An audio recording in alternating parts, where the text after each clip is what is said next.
Hey guys, 40 the Broadway Saiyan here, and welcome back again to my YouTube channel, bringing you guys another video on Dissidia Final Fantasy Opera Omnia. In today's video, we're going to be talking about the debut of Lightning's LD and Burst weapons. These are going to be another pair of weapons that have a lot of hype behind them because of just how powerful they make our favorite pink-haired heroine from Final Fantasy XIII, Lightning. So before we talk about Lightning though, if you guys are brand new, be sure to hit that subscribe button and turn on that notification bell. That way you guys are not missing out on future uploads, and if you guys enjoy the content that you see on this channel, hit that like button and share this video as it does help me out. Also, I wanted to point out that I am 500 subscribers away before I hit that 20,000 subscriber mark, and I will be doing a massive giveaway if I can hit 20,000 subs before the end of 2020. So thank you guys again for all the support, and I really hope that I could do this giveaway for you guys.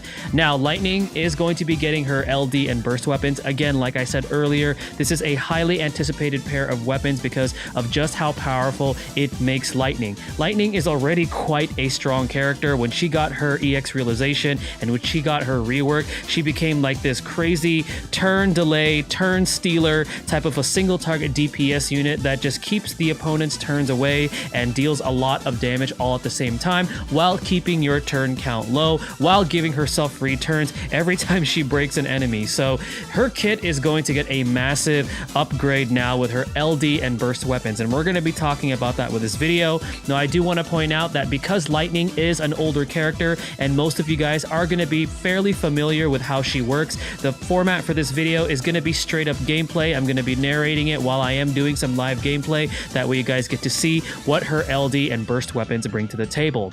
Now, as always, I want to give a big thanks and shout outs to Rem from the Dissidia DB, because all of the lovely information on all my videos come directly from his wonderful website. Be sure to check that out. Also, big thanks and shout outs to Macnol from the Dissidia Info, another fantastic website for Dissidia Opera Omnia. Also, big thanks and shout outs to the Opera Omnia tracker, giving us a way to track our progress within the game, as well as to the FFOO tip, giving us a way to find out when the next event is going to be coming out with their timers and things like that. Also, huge thanks and shout outs to the Tonberry Troop for all of the effort that they take to create those lovely infographics summarizing what these characters do, as well as their amazing website, another fantastic resource for Opera Omnia. Another big thanks and shout outs to the Final Fantasy TCC podcast, giving us a weekly podcast for Dissidia Opera Omnia. And last but not least, a big thanks to all of the rest of the DFFOO content creators, streamers, as well as those of you that are creating guides for us, such as through Reddit, making those spreadsheets, making those visual forecasts. You guys are all amazing. You guys just make this experience for this game that much better. Without further ado, let's go ahead and talk about Lightning's LD and Burst weapons.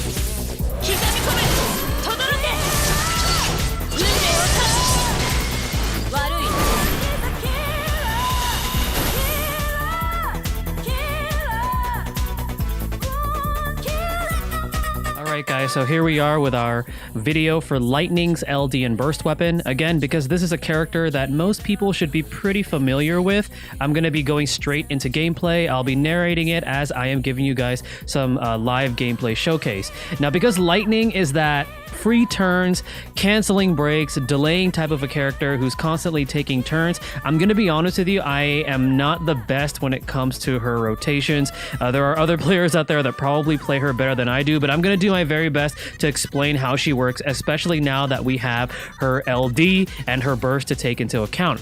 So when you have Lightning, right, when you first have her built up, if you have her EX weapon fully realized and all that good stuff, she's going to get her Knight of Etro buff, which increases her offensive capabilities. And then what that does is it gives her a free immediate skill usage for her skill 1 and skill 2. And this is very important to consider because it's going to influence how her EX ability is going to function situation because when you have her EX weapon fully realized, her EX ability is going to be at an 80% charge rate. So pretty much if you use a skill, you're going to have instant access to her EX ability on her next turn. And also, as we know, whenever Lightning breaks a target for the first time, she's going to get an immediate free turn right afterwards. So she's kind of crazy already, even without the LD and burst. So what I like to do in this situation is I actually like going into her skill 1, which is her Spark Strike. Okay, and the reason why I like to do that is that in the Ravager stance, which comes from her skill 1, it's going to allow her Army of 1 EX ability to delay the target by 2 turns rather than just 1. Now, if you value her skill 2 more and you're like, you know what, I think I'm okay with just the 1 turn delay, I kind of want that Brave Regen more coming from her Commando stance from skill 2, then you can go into her skill 2, which is Flourish of Steel. But for me personally, I like to use the free skill usage with her skill 1 so I can get the 2 turn delay. So as we can see right here, we're gonna get the 2 turn delay. So she breaks. Now, if that target was already broken, she does cancel their break. So, you know, she's pretty insane already, right? And then after you use her EX ability, she gets another free skill usage of her skill 1, skill 2, and her C65. So this is kind of like a review for those of you who are unfamiliar with Lightning. So she's pretty insane, right? She's already pretty insane on her own, but she's gonna get even crazier now with her LD and her burst. So we're gonna go right into her LD. I know I have a free skill usage. I could probably go into her C65, which let's just go ahead and do that for fun. So her C65, what this does is it resets an enemy's break. So then Lightning can break them the next turn, and then she gets that immediate free turn right after. Okay, so this is going to be her LD ability. Okay. Alright, so her LD ability delivers an AoE Brave and then HP attack twice onto one target. Now the AoE hits help pretty much maximize the amount of Brave that she's stealing from the target. It's still single target, but that really plays well into her kit. So then that way she's always capitalizing on her Brave, dealing as much HP damage as possible because that is Lightning's role. She is a damage dealer. Now, she gets a few really cool things from this LD. So first of all, it's going to permanently raise her attack if you have it fully max limit broken, and this is by 60%, which is pretty crazy. So she gets a 60% permanent attack increase. She gets a special effect for 14 turns called Savior of Souls. And what Savior of Souls does is it increases the HP damage she deals by 20% and also the her Brave Overflow by 20%. And then it also provides a party Brave regen based on 20% of max Brave. So this effect is also providing, you know, a Brave regen to your party, which is nice. It also increases the party's Brave damage dealt whenever they're breaking or attacking a broken target. So that's a pretty powerful effect in itself. It also applies a 4-turn duration of a Thunder Resist Down or Thunder Imperil, which is always nice because Lightning does have the Thunder element attached to her abilities. And then afterwards, when she uses this ability, not only is she canceling break status and pretty much breaking again, but she also, for the next 2 turns, has no action delay, does not increase the turn count, does not consume her C65 skill 1 and skill 2 usage. Except obviously, you know, during a friend support summon and burst action count, but that's pretty crazy. So I can see as you can see right there, we have all these free skill uses. So now what I'm gonna go ahead and do is go right into her skill 2 because I want the Brave regen now from her Flourish of Steel. And then what I want to do here is see exactly where her EX is at. All right, so her EX is probably going to get charged up soon. So we're going to go right into her skill 1. All right, and now we have her EX ability. And we're going to go ahead and go right into that. And remember, she cancels the break because that target was broken. And we're going to get the 2-turn delay. And now we're going to get another free turn with a free skill usage. So as you can see, Lightning is a bit crazy now that we've added her LD and burst into the mix. Even with the LD alone, that is, in my opinion, pretty much more than enough to make this character super crazy as a single target damage dealing, you know, boss destroyer, enemy destroyer, whatever you want to call her. Like, she's nuts. She's absolutely crazy. I will say that some of the struggles that this character has is because she's taking so many turns, you know, constantly. If you're running her in Lufenia, you want to be careful of the Lufenia orb. So you want to make sure that, let's say you're running lightning, just because she's such a strong damage dealer, that you're taking somebody that actually deals with the orb, you know, unless the orb is obviously maybe, you know, thunder, elemental damage, which actually the boss that coincides with lightning's LD and burst release, the Lufenia orb is actually going to be dealing thunder damage, so she works well for that. But if you take her into Lufenia, where it's not that, just be sure that she can actually eat up the orb pretty quickly. Another thing is that since she's still regulated to single target damage, that kind of lowers her effectiveness in a multi-target fight, such as the one that I'm showing her off in. But that doesn't mean that you still can't use her for that. She was actually still used a lot on JP for multi-target fights, despite the fact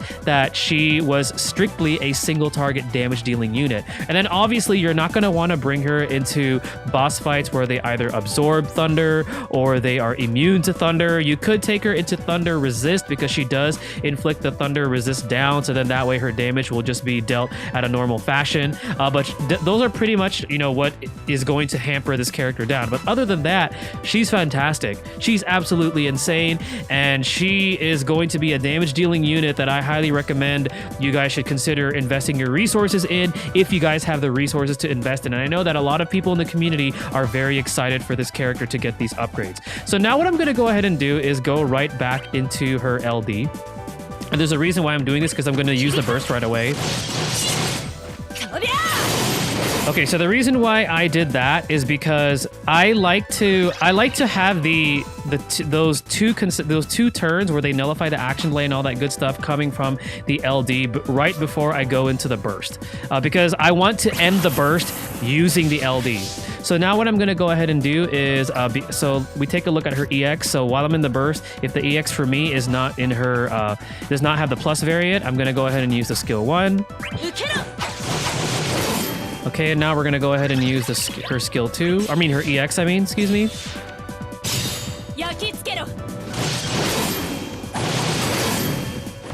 Okay. So this character can go on for days.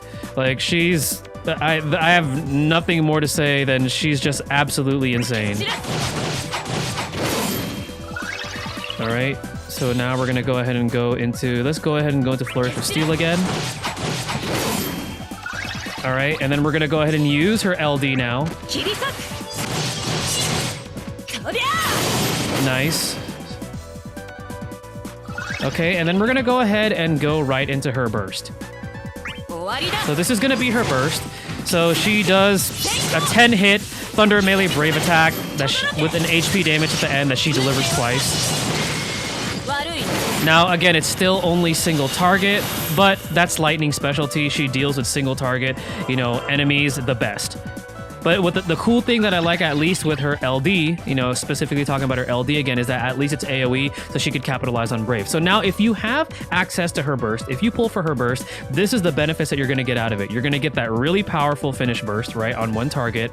She's going to get, you know, pretty much the generic effects that most bursts get, which is the maximum Brave damage limit increase. This time for Lightning, it's up to 50%.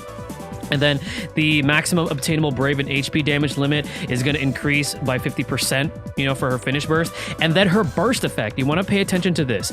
It lasts for 10 turns, okay? And it is party-wide. And the Brave damage dealt for the party is going to be increased by 50%. It's going to be increasing their Brave overflow by 30%. It's also going to be increasing their Brave damage dealt whenever they're breaking or attacking a broken target by 30%. It's also going to be increasing the party's HP damage dealt, and when breaking a target or attacking a broken target by 20%. And it's also going to be increasing their maximum Brave damage limit by 20%. And you benefit from this for 10 turns. So that burst effect, you know, increasing offense, doing all of that is actually pretty good. So in my personal opinion, I know that this, I know that with her LD alone, she's really, really good. But with that burst, it just makes it so much, she just becomes so much more, you know, powerful, so much more, you know, utility to your party, increasing everybody's offense now, not just her own. And, you know, especially when you're breaking a target or attacking a broken target, which with lightning in your party, you're going to be doing a lot of that. So for me, I think the burst is actually worth gunning for. And as you see right there, we benefit from all this. So let's just go ahead and go right into her skill 1 just to see how much damage she does. So she's dishing out a lot of damage. I mean, taking so many free turns. The character herself is just absolutely crazy. All right, this is her LD again. I'm just going to use it for fun. I'm pretty much, you know, this is pretty much the demonstration right here for what this character can do. So all in all, Lightning is a fantastic single target damage dealer. She is definitely going to be a great party member, especially for upcoming Lufenia fights, especially for those Lufenia fights where you're going to have like specific turn counts that you have to maintain. So then that way you could get all the rewards, such as the boss rush mode. Lightning was used for, I believe, Transcendence 1. I did see Lightning used for that particular Lufenia Transcendence when Global gets that. So she's going to be very good for that. Now, in terms of the banners that are going to be coming out. So there's one banner that's actually really, really solid. It's going to have Lightning's LD and Burst. And then afterwards, it's going to have Pinello, who is still a fantastic support unit. It's going to have Zack, who Zack right now, some may say he's an outdated tank, but I beg to differ. I actually saw him recently used in the Gladio Lufenia. So, I mean, Zack can still hold his own. And then afterwards, it's going to have Raijin, who Raijin is one of those budget Lufenia champions that I mentioned, where he can actually be used for specific Lufenias, where his free AoE paralysis, when you build up the stacks, can actually be very powerful. And he complements a character like Lightning because, you know, he's also applying the Thunder Enchant. He has Thunder Imperil. And he also has his very powerful auras, and he has that nice HP regen that he provides to the party. So that's going to be banner 1. So if you're going to be gunning for Lightning's LD specifically, okay, I would highly recommend to go for that banner. Now, the other banner is not as great. It does have Lightning's gear, which including her EX, which if you're missing her EX, you could always go for it there. However, if you still have some tokens saved up, you could go for her EX weapon there. That's one way that you could get it. Other than that, it also has Edge, which Edge right now is still pretty decent. He could cheese some of the earlier Lufenias, but later on, evasion, you know, when it comes to like the Lufenia orb expiring, you won't be able to do anything about it later on with the harder Lufenia. So Edge is pretty decent. And then afterwards, it has Vincent, who unfortunately, out of the rest of the Synergy bunch, Vincent is going to be the weakest. He is going to be the most outdated character in the bunch for the 2 banners that are going to be coming out for this particular Lightning LD and Burst weapon. But he does have the Imperil, so he does have that. But unfortunately, Vincent is going to be the consolation kind of like, you know, low-end pickup prize if you're going to be gunning for Lightning's LD. Now, pull plans. Personally, I have 50 burst tokens saved up. I am actually going to buy Lightning's burst weapon if I don't get it on the Reno banner, because the Reno banner is a banner where I'm actually gonna go pretty hard on, and with the Lightning banners, I'm gonna go specifically for the LD with tickets. So I'm gonna be going in with tickets. Now, obviously, depending on your resources, just be wise with how you spend them. She is a fantastic character, just like with every character moving forward, but she's exceptional because of what she can do. But just be wise with how you spend your resources. I personally recommend going for the LD first on the banner that has Raijin, Zack, and Pinello, because those are 3 fantastic characters to have. After you get the LD, if you still want to go for the burst, I highly recommend that you go for it on the Reno banner. You could go for it on the Camlanot banner. Camlanot just does get a rework, and he does get an LD weapon as well. However, the more desirable banner to go for this weapon is going to be that Reno banner. Now, I know you guys are going to be asking me, Wolf40, what about the banner that features Cloud, Squall, and Lightning, all 3 at once? Because there is going to be a banner, supposedly Global's supposed to get it. It's like the Start Dash banner coming out, where it features all of the LD and burst weapons for those 3 characters. Now, if you've already pulled for Squalls, and you already have his LD and burst, and you're already planning on pulling for Lightning, honestly, I would not wait for that banner, especially if you're going to be pulling for Cloud too, because if you're only going to gun for one character, you have to, that weapon is going to be competing with 2 other other LDs and bursts that you may already have in your inventory from pulling on previous banners. So that is the risk from waiting on that banner and pulling for Lightning's gear there. But if you don't have Squall's LD and burst, and you're not sure about Lightning, and you're not sure about Cloud, who Cloud is gonna be the next LD and burst character, then you could possibly wait on that start dash banner, because all 3 characters will be present on that banner. But this is gonna go ahead and conclude my video for Lightning as far as her LD and burst weapons. She's fantastic, guys. The hype is real because she just makes enemies like just sit there and play a staring contest with you, because she's constantly breaking them, re-breaking them, delaying them, taking free turns, having no action delay, and then not adding to your turn count. So there's really nothing more to ask from a damage dealing unit. She's absolutely fantastic. So for those of you that are going to be pulling for her, good luck. Let me know in the comment section below how you feel about this character, and then let me know in the comment section below how your pulls go when the banner actually goes live on Global Opera Omnia. Thank you guys again for watching. Thank you for all the support. This is 40 the Broadway Saiyan signing out. Mahal, everyone.